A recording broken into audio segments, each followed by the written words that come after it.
വ്യോമസേന പരിശീലന വിമാനം പൈലറ്റ്സ് P-67 പരിശീലന പറക്കലിനിടെ തകർന്നു വീണു. താമ്പരത്തിനടുത്ത് ഉച്ചയ്ക്ക് 2 മണിയോടുകൂടിയാണ് സംഭവം. പൈലറ്റ് പാരച്യൂട്ട് ഉപയോഗിച്ച് രക്ഷപ്പെട്ടു. KB ശ്രീധരൻ വിവരങ്ങൾ നൽകും. ശ്രീധരൻ, എന്താണ് സംഭവിച്ചത്?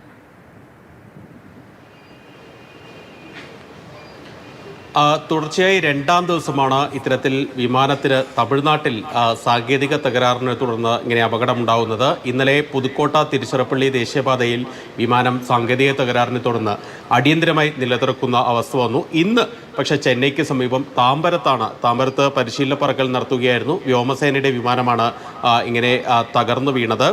പിലേറ്റ്സ് PC-7 വിഭാഗത്തിൽപ്പെട്ട വിമാനമാണ് ഇങ്ങനെ തകരുന്നത്. സാങ്കേതിക തകരാറുണ്ടായിരുന്നു. ഏതായാലും പൈലറ്റ് ഉടൻ തന്നെ പാരച്യൂട്ട് ഇജക്ട് ചെയ്ത് രക്ഷപ്പെടുകയാണ് ചെയ്തത്. എന്താണ് സംഭവിച്ചതെന്ന് സംബന്ധിച്ച് കൃത്യമായിട്ടുള്ള അന്വേഷണത്തിന് നിലവിൽ വ്യോമസേന ഉത്തരവിട്ടിട്ടുണ്ട്, അന്വേഷണം ആരംഭിച്ചിട്ടുണ്ട്. ഒരു ചതുപ്പിലേക്കാണ് വിമാനം തകർന്നു വീണത്. അതുകൊണ്ട് തന്നെ മറ്റ് നാശനഷ്ടങ്ങൾ കാര്യമായിട്ട് ഉണ്ടായില്ല എന്നുള്ളത് ആശ്വാസകരമാണ്. ജനവാസ മേഖലയിലേക്കാണ് തകർന്നു വീണെങ്കിൽ ഒരുപക്ഷെ ഇതിൻ്റെ വ്യാപ്തി ഒന്നുകൂടി വർദ്ധിച്ചേനെ. ഏതായാലും ചതുപ്പിൽ വീണതുകൊണ്ട് തന്നെ വലിയ പ്രശ്നമില്ലാതെ ആയി, ആളപായം ഉണ്ടായില്ല. പൈലറ്റിന് രക്ഷപ്പെടാനും സാധിച്ചിട്ടുണ്ട്.